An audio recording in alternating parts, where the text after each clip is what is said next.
이제부터 섭니다. 여러분, 가톨릭에 대해서 얼마나 알고 계십니까? 그리고 우리가 믿는 이 개신교와 가톨릭은 얼마나 다른 것인가? 여러분들의 그 궁금증 함께 파헤쳐 보도록 하겠습니다. 가톨릭이 알고 싶다, 이제부터 시작합니다. 네. 반갑습니다. 여러분, 좌우에 계신 분들과 인사 나누도록 하겠습니다. 옆에 있는 형제들과 함께 인사드리겠습니다. 형제요. 형제요. 네, 반갑게 인사를 해보도록 하겠습니다. 형제요.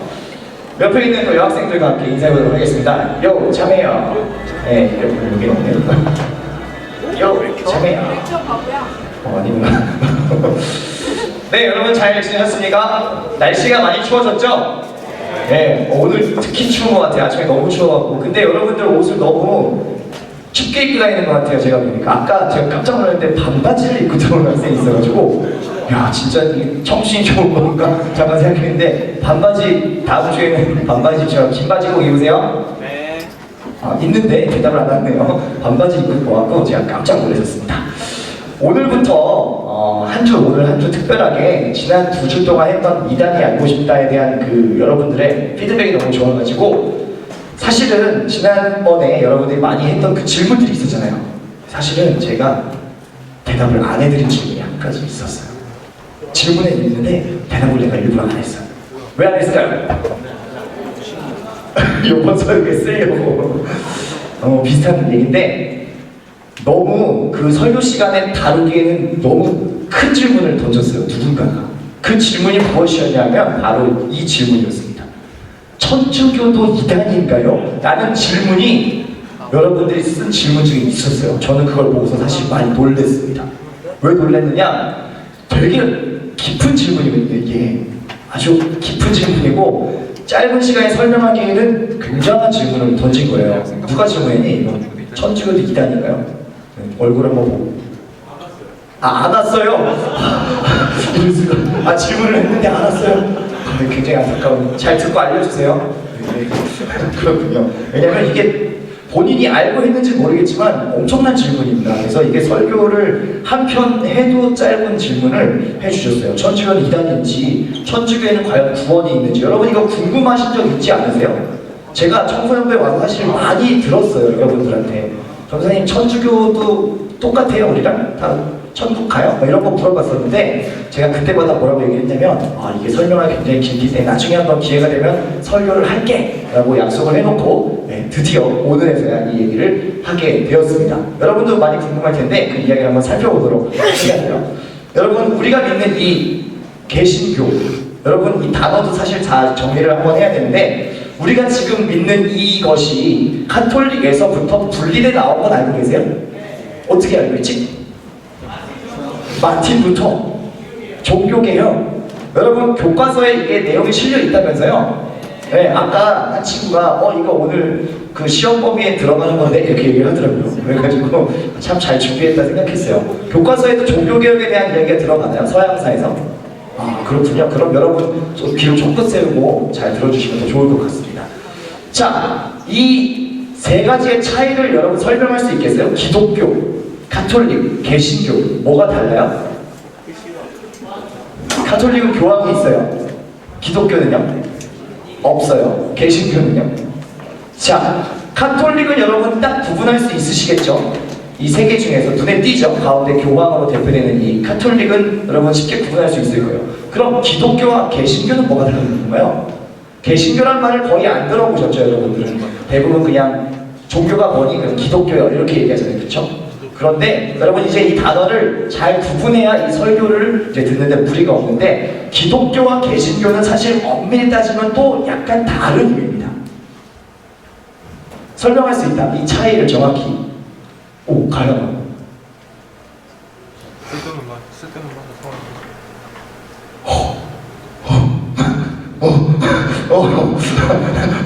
기독교는 가톨릭과 개신교를 합쳐서 통칭하는 게 기독교다. 정답이에요. 박수 한번 치세요. 이거 대단한데? 정말 여러분 수준이. 자, 기독교라고 하는 건 예수 그리스도를 주로 고백하는 모든 그 종교를 기독교라고 합니다. 더 큰 범위예요. 그리고 카톨릭은 이제 우리가 천주교라고 하죠. 카톨릭에서 개신교, 우리가 믿는 이 개혁 교회는 따로 분리되어 나온 신앙입니다. 그래서 이 카톨릭에 대한 얘기를 하려면 교회의 역사를 우리가 같이 살펴봐야 돼요. 그래서 그 이야기를 이제부터 해보도록 하겠습니다. 자, 그래서 오늘 설교 제목은 카톨릭이 알고 싶다. 그래서 로마서 1장 16절 17절 3장 23, 24절의 말씀을 가지고 함께 이야기 나눠보겠습니다. 예수님께서 이 땅에 오셔서 십자가에 달려 돌아가시고 사흘 만에 부활하신 뒤 40일 만에 승천하셨습니다. 승천하시고 누가 남았을까요? 이 땅에 남겨진 사람들 누구? 제자들. 그리고 예수님을 목격했던 많은 증인들이 이 땅에 남아 있었습니다. 이 이후에 그 사람들이 복음을 계속해서 전했어요. 예수님께서 십자가에 달리시고 부활하신 이야기들을 곳곳에서 했는데 어디가 본부가 됐냐면 잘 아시는 여기 예루살렘이 수도 예루살렘부터 해서 전 그 지중해 일대에 여기 보라색으로 칠해져 있는 모든 곳에 다 복음이 막 전파가 됐습니다. 그래서 꽤 넓은 지역에 복음이 전파가 되었습니다. 그래서 복음이 계속 전해지는데 그러다 보니까 이제 교회들이 곳곳에 생기기 시작했어요. 많은 곳에 교회가 생겼습니다. 그런데 그 교회가 우리가 지금 이렇게 있는 어떤 건물이 잘 갖춰지고 그런 교회는 아니고 예수님을 믿는 사람들의 모임이 이곳저곳에 많이 생겼습니다. 같이 모여서 예배하고 예수님을 기억하고 기념하고 그런 그리스도인들의 공동체가 막 생기기 시작했어요. 그런데 제가 말씀드렸듯이 예전에 말씀드렸는데 이 사람들이 신앙생활 하는 게 좋았다 안 좋았다? 편했다 안 편했다? 하나도 안 편했습니다. 왜냐면 그 당시 로마에 황제 숭배 사상이 있었기 때문에 그 외에 다른 것들을 이렇게 왕이라고 하고 메시아라고 하는 것들을 로마에서 그냥 두지 않았습니다. 그래서 사자밥으로 던지고 콜로세움에 모아가지고 구경하고 사자 풀어놓고 그리스도인들이 죽는 거 구경하고 이런 일들이 빈번하게 일어났습니다. 박해를 많이 받았어요. 그래서 이런 아픈 역사가 있었는데 자 이제 다 기억나시죠? 아니 퀴즈 아니고 퀴즈 아니고 313년에 기독교가 로마에서 정식 국교로 채택이 됐습니다. 그래서 모든 박해의 시간들이 끝나고 로마가 정식으로 인정을 해줬어요. 그래서 이 사람 누구라고요? 굉장히 기억력이 짧군요. 누구죠? 기독교를 공인한 황제 콘스탄티누스 대제. 이 사람이 기독교를 공인하면서 급격하게 이제 기독교가 국교로서 힘을 얻게 되었습니다. 그런데 이게 좋은 일이었다? 안 좋은 일이었다? 예전에 성경의 역사 얘기하면서 얘기했지만 이게 사실은 그렇게 좋은 일만은 아니었습니다. 기독교의 역사에 있어서. 왜 그러냐? 기독교 공인 후에 시간이 많이 흘렀어요. 한 1200년 정도가 흘렀는데 이렇게 많은 시간이 흐르고 나니까 어떻게 됐냐면 국교가 되고 거대하게 성장하면서 이 로마 카톨릭, 그 기독교가 이제 로마의 힘을 얻으면서 로마 카톨릭이 됐는데 너무 많이 이제 커지고 로마 자체가 커지고 막 이러면서 이 기독교 그 당시에 그러니까 카톨릭도 같이 그 힘을 얻고 성장을 했는데 겉으로는 너무 화려한 건물, 너무 막 좋은 시설들, 돈도 많고 크게 성장을 했지만 사실은 이게 함정이었어요. 이게 함정이었어요. 잘 아시는 것처럼 교황의 권위가 너무 세지면서 카톨릭이 타락의 길을 걷기 시작합니다. 어떤 타락을 하게 되는지 여러분들 잘 아시죠? 아시죠? 면죄부 등등의 많은 일들이 일어나게 됩니다. 그래서 이게 사실 우리에게 좋은 일이 아니었어요. 그래서 이 심각한 타락을 다시 극복해야겠다라고 생각하면서 16세기에 등장한 사람들이 있었으니 바로 오늘 이야기할 종교 개혁자들입니다. 여러분 오늘은 우리가 교회 역사에서 어떤 주일로 기억하는 주일이냐면 종교개혁 기념주일입니다. 아셨어요? 오늘이 종교개혁 기념주일이라는 것을 몰랐군요. 이제부터는 기억을 꼭 해주시길 바랍니다. 사실 우리가 추수감사절하고 좀 맞닿아 있어서 추수감사절을 많이 챙기느라고 이 저희들을 많이 못 챙기는데 사실 굉장히 교회의 역사에 있어서 우리 개신교의 역사에 있어서 아주 중요한 날입니다. 그래서 종교개혁에 대한 이야기들을 하고 있고요. 종교개혁자들이 등장해서 이렇게 주장을 한 겁니다. 카톨릭, 그 당시 기독교인 로마 카톨릭은 너무 오랜 시간 동안 커지고 돈을 많이 모으고 많은 권력을 취했기 때문에 너무 많이 타락해버립니다. 이것을 다시 원래대로 돌려놔야 된다라는 주장을 한 것이 이 종교개혁자들입니다. 그래서 그 이야기를 설명해 볼게요. 카톨릭의 여러분 이제부터 그 궁금함을 풀어드릴게요. 카톨릭과 우리가 믿는 개신교가 어떤 차이가 있는지, 그 당시에 종교개혁자들이 그 문제를 지적하면서 개신교를 만들기 시작했는데요. 첫 번째 가장 큰 특징은 아까 누가 얘기했는데 교황이라고 하는 절대적인 그 권력의 중심자가 있습니다. 로마 카톨릭의 최고 수장인 교황이 있습니다. 최근에도 방문하셨었죠. 여러분 기억하시죠? 네. 이름이 전혀 관심이 없군요. 프란치스코 교황이 방한을 했었습니다. 그때 많은 사람들이 또 그 교황을 뵙기 위해서 막 모여들고 환호하고 했었습니다. 이 교황의 권위라고 하는 것은 카톨릭의 조직 안에서 거의 절대적입니다. 그래서 교황이라는 사람이 세워져 있는 건 어쨌든 어떤 조직의 장으로서 필요할 수도 있습니다. 그런데 카톨릭은 어떻게 주장을 하느냐? 교황은 하나님이 선택한 특별한 하나님의 대리자인데 하나님에게까지 미치지 못하지만 모든 인간보다는 훨씬 고귀한 존재이다 라고 천주교에서는, 카톨릭에서는 그렇게 인식을 합니다. 그런데 이것이 왜 문제가 되느냐? 여러분 이 주장에 대해서 어떻게 생각하세요? 교황은 조금 더 특별한 사람일까요? 우리와 다르게? 좀 그런 포스가 있긴 하잖아요. 하얀 옷을 입고 뭔가 인자하게, 네? 이런 한번 이따만한 거 쓰고. 그런데 과연 그 사람이 모든 인간보다 월등한 특별한 사람일까요? 그렇지 않습니다. 성경은 이렇게 주장을 합니다. 이것에 대해서 종교개혁자의 주장은 이것이었어요. 오늘 읽은 로마서 3장 23절 한번 펴볼까요? 네, 한번 펴볼까요? 같이 한번 펴봅시다. 로마서 3장 23절에 뭐라고 적혀 있는지를 보시면, 카톨릭이 주장하는 이 교황은 특별한 존재이고 모든 사람들보다 뛰어나다라고 하는 이 이야기가 사실이 아니라는 것을 우리가 알 수 있습니다. 로마서 3장 23절 한번 펴보도록 하죠. 네. 자, 찾으셨으면 같이 한번 읽겠습니다. 시작. 모든 사람이 죄를 범하였음에 하나님의 영광에 이르지 못하더니, 이것이 모든 인간에 대해서 성경이 주장하는 바입니다. 모든 사람은 죄인이고 하나님께서 보시기에 모두 다 똑같이 부족한 사람들이다 라고 하는 것이 성경의 명백한 주장입니다. 그런데 이 카톨릭에서는 교황은 아주 특별한 사람이고, 심지어는 무슨 얘기까지 주장하냐면 교황은 죄가 없다라고까지 주장합니다. 교황 무오설이라고 하는 주장입니다. 교황은 특별한 하나님의 대리자로서 죄가 없고 모든 인간보다 월등한 존재다 라고 하는 이야기를 하는 겁니다. 성경적으로 전혀 근거가 없는 이야기입니다. 그렇기 때문에 우리는 카톨릭을 이야기할 때 이단이다까지는 얘기하지 않지만 이단성이 굉장히 있다. 이단이 될 성경과 좀 다르게 접근할 가능성이 매우 높다라고 우리는 이해를 할 수가 있습니다. 두 번째, 종교개혁자들이 지적한 문제는 바로 이것이었습니다. 여러분, 카톨릭에는 뭐가 있나요? 특별히 네, 성모 마리아를 아주 특별히 공경하는 문화가 카톨릭 속에는 있습니다. 그래서 여러분 성당이나 이런 입구에 가면 항상 뭐가 세워져 있죠? 마리아 상이 있죠. 그래서 거기에 어떤 기도를 올리기도 하고, 마리아를 특별히 예수님을 낳은 성모, 거룩한 어머니로 아주 추앙하고 높이는 문화가 카톨릭 안에는 있습니다.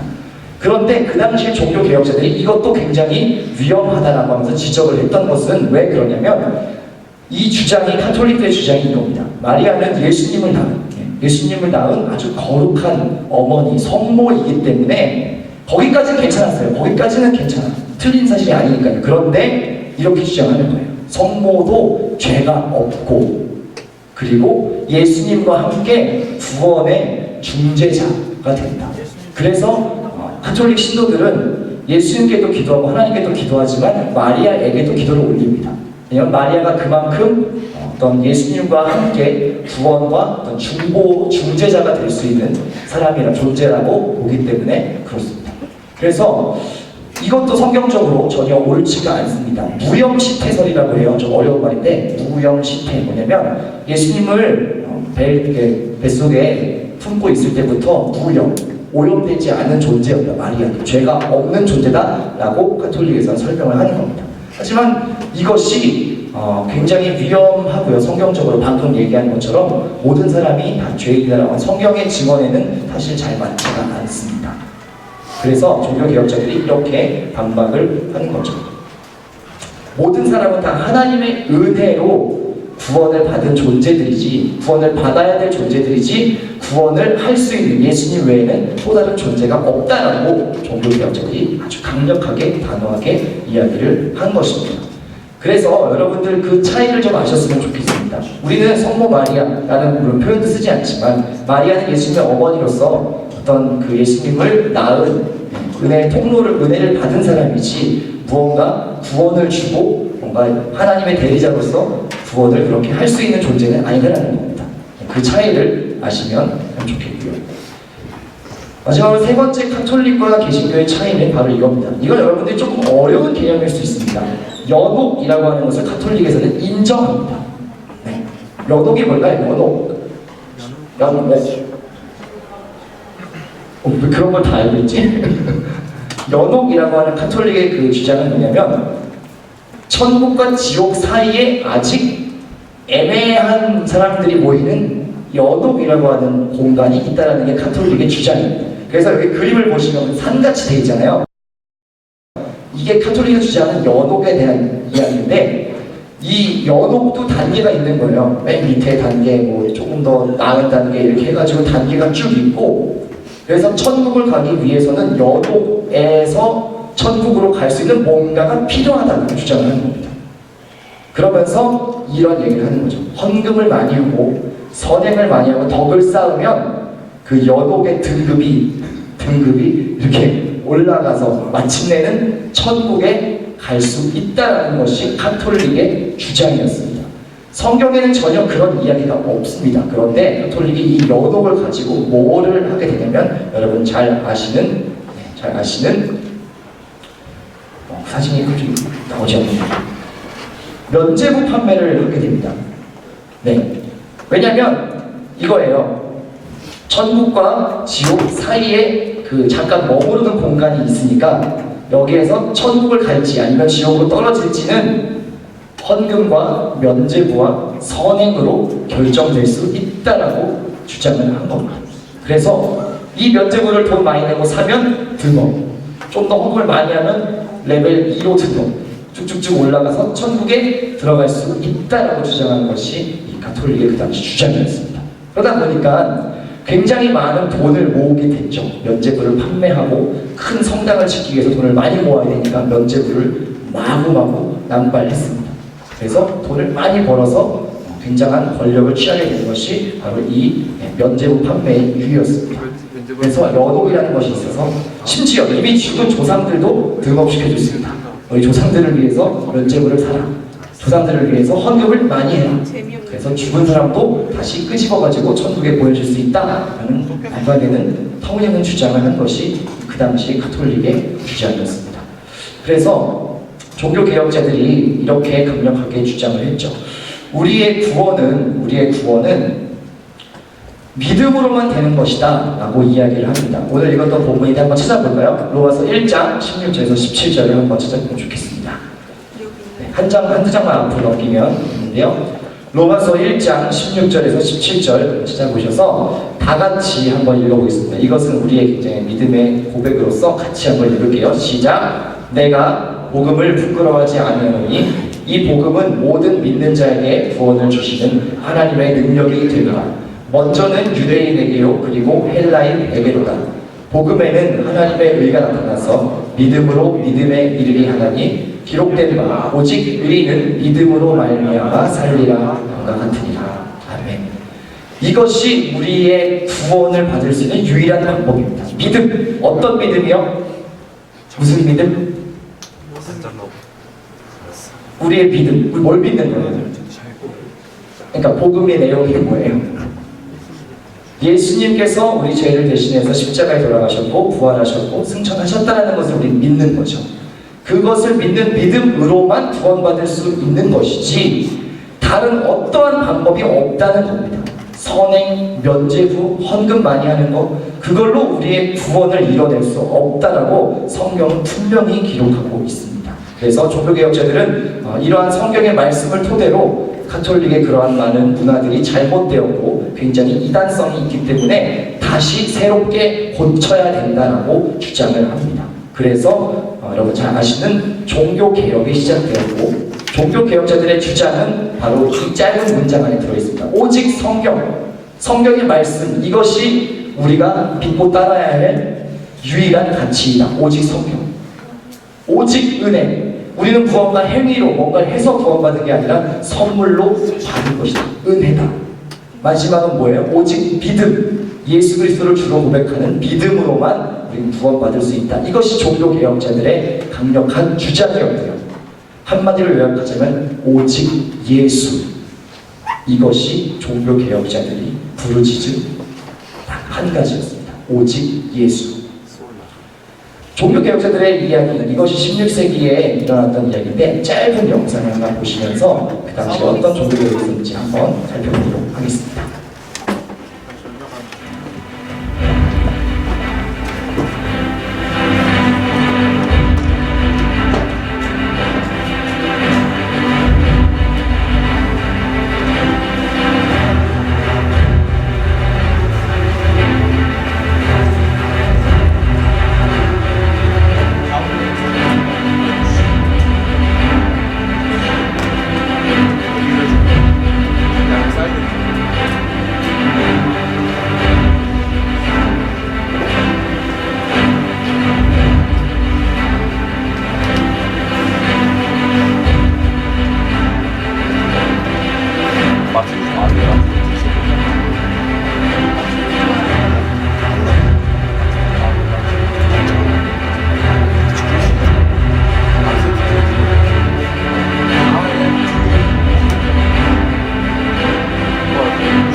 네, 짧게 영상을 보셨는데 종교개혁자들의 이 종교개혁을 통해서 그 당시 16세기 유럽에 타락했던 가톨릭의 문화들이 다시 새롭게 되었습니다. 그래서 가톨릭의 그 모든 잘못된 문화들을 거부하고 성경의 본질로 돌아가겠다라는 이 움직임이 우리가 지금 함께 우리가 신앙하는 이 개신교의 첫 번째 초석이 될 겁니다. 그래서 그 개신교가 유럽에서 미국으로 넘어오게 됐고요. 18세기. 그리고 그 신앙을 가진 사람들이 또 우리나라에까지 와서 그것을 전하게 된 겁니다. 그래서 깔끔하게 정리해드리면 이 그림 하나로 보시면 될 것 같아요. 기독교는 그 당시에 예수님을 주로 고백했던 모든 그리스도인들의 공동체를 기독교라고 했고, 기독교가 공인되면서 굉장히 성장했지만 많은 시간이 지나면 타락하고 16세기 종교개혁을 통해서 가톨릭과 개신교로 나눠지게 되었다라는 것이 결론인데요. 이걸 한번 기억하시고 항상 상식적으로 알고 있으면 참 좋을 것 같습니다. 그래서 이 종교개혁의 불씨가 계속해서 전해져서 우리나라에까지 왔는데요. 여러분 잘 아시는 것처럼 이 개신교 선교사들이 전해주신 복음, 양화진에 붙여 계시는 그 수많은 선교사들이 들어와서 복음을 전하셨습니다. 그리고 1907년에 평양 대부흥운동을 통해서 많은 사람들이 예수님을 믿고 회개하는 역사가 우리나라에도 있었습니다. 그럼 우리나라의 개신교, 이 기독교가 들어온 지는 얼마나 됐죠? 이제 횟수로 대략? 계산이 잘 안 됩니다. 자, 네, 대략 100년 정도 됐어요. 그렇죠? 네, 100년 정도 우리도 이제 이 복음을 듣게 되었는데 잘 생각해보고 싶은 게 있습니다. 우리도 100년의 이 복음의 역사를 지내오면서 그럼 우리가 살고 있는 오늘 2015년 우리 이 대한민국은 종교개혁이 필요할까요? 아닐까요? 이게 여러분들에게 마지막 드리는 질문입니다. 종교개혁의 역사를 살펴봤어요. 이런 일들이 있어서 잘못된 것들을 고치려고 종교개혁이 있었구나. 그런데 우리도 이 복음을 받은 지 100년 지났습니다. 그런데 우리가 살고 있는 오늘 뭔가 새롭게 고쳐야 되고 잘못되어 있는 것은 없냐라는 겁니다. 이것을 한번 생각해보면 좋겠다는 거죠. 참 부끄러운 이야기입니다만은 우리가 살고 있는 지금 2015년 이 대한민국 우리의 이 개신교 너무나 고치고 새롭게 해야 될 것이 많이 있습니다. 여러분들 사실 제가 너무 안타까운데 인터넷이나 이런 데 들어가 보면 기독교를 기독교라고 안 부르죠? 네, 여러분 잘 알고 있는 그런 많은 비하한 표현들이 막 쏟아져 있습니다. 그런데 그걸 보면서 제가 참 안타깝지만 또 한 가지 되게 마음이 슬펐던 것은 그 이야기들을 우리가 그게 아니야 라고 하기에는 정말 많은 그런 일들이 일어나고 있다는 겁니다.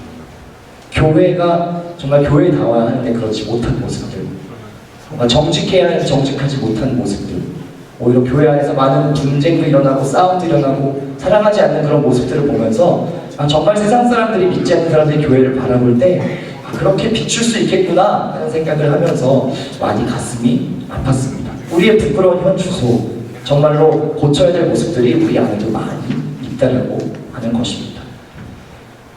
종교개혁자인 칼뱅은 이렇게 얘기를 했습니다. 주인이 공격을 받으면 개도 짖는 법이다 라고 이야기를 하면서 우리 주님의 명예가 모욕을 당하고 있는데 어떻게 제가 침묵을 지킬 수 있겠습니까? 라고 이야기하면서 과감하게 종교개혁을 단행했습니다. 마틴 루터는 이렇게 얘기했습니다. 나의 양심은 하나님께 붙잡혀 있습니다. 양심에 반하여서 행동하는 것은 지혜로운 일이 아닙니다. 저는 여기에 서 있습니다. 저는 다른 결정을 할 수가 없습니다. 하나님 저를 도와주십시오. 이렇게 루터는 기도를 했습니다. 하나님 앞에서 내 양심으로서 이 잘못된 것들을 그냥 넘어갈 수 없다. 나는 이 일을 해야만 하겠다 라고 루터는 이렇게 기도하며 종교개혁을 시작했던 겁니다. 가톨릭의 성직 매매를 비판하다가 화형당해서 죽은 체코의 얀 후스는 이렇게 얘기했습니다. 사탄의 길은 활짝 열려있고 많은 사람들이 거기로 들어갑니다. 주님, 당신의 연약한 양떼를 도와주소서. 그래야 당신을 떠나지 아니하고 이 세상 끝날까지 당신을 따라가게 해 주십시오 라고 얀 후스는 이렇게 기도를 올렸습니다.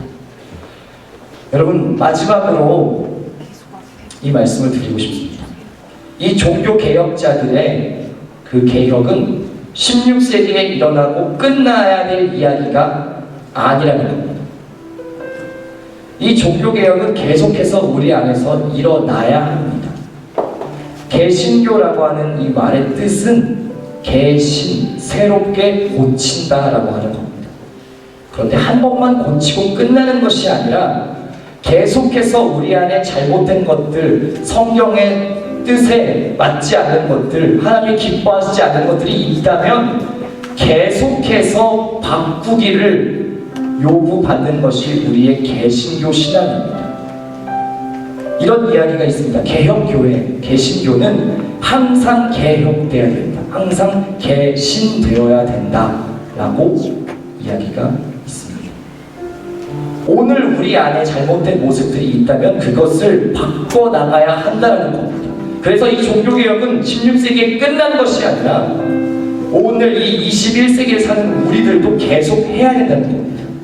그리고 특별한 사람들만 나와서 종교개혁자가 나와서 해야 하는 것이 아니라 여기 있는 여러분 한 사람 한 사람과 제가 먼저 나 스스로를 하나하나 돌아보고 잘못된 것들이 있다면 바꿔나가야 한다는 겁니다.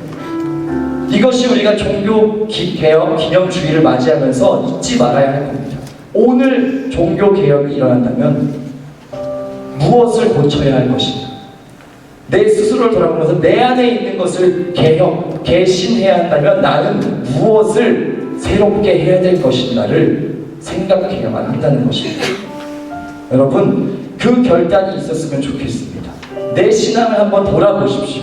나의 신앙의 모습 가운데 이것은 잘못되었다. 잘못된 습관이다. 하나님이 기뻐하시지 않는 모습이다. 끊어야 하는 것, 버려야 하는 것 있다면 과감하게 그것을 결단하는 것이 우리가 이 종교개혁 500년을 맞이하는 태도일 것입니다. 여러분들, 나의 삶을 돌아보시고 내 안에서 정말로 바뀌어야 할 것, 새롭게 돼야 할 것들이 있다면 그것을 오늘 생각해 보시는 하루가 되면 좋겠습니다. 생명 걸고 정말 목숨 걸고 성경으로 돌아가고 말씀으로 돌아가고 예수 그리스도로 돌아가고자 했던 그 종교개혁자들의 간절한 그 외침, 그 마음이 이곳에 있는 모든 여러분들께도 동일하게 있기를 소망합니다. 이 시간 함께 찬양하기 원합니다.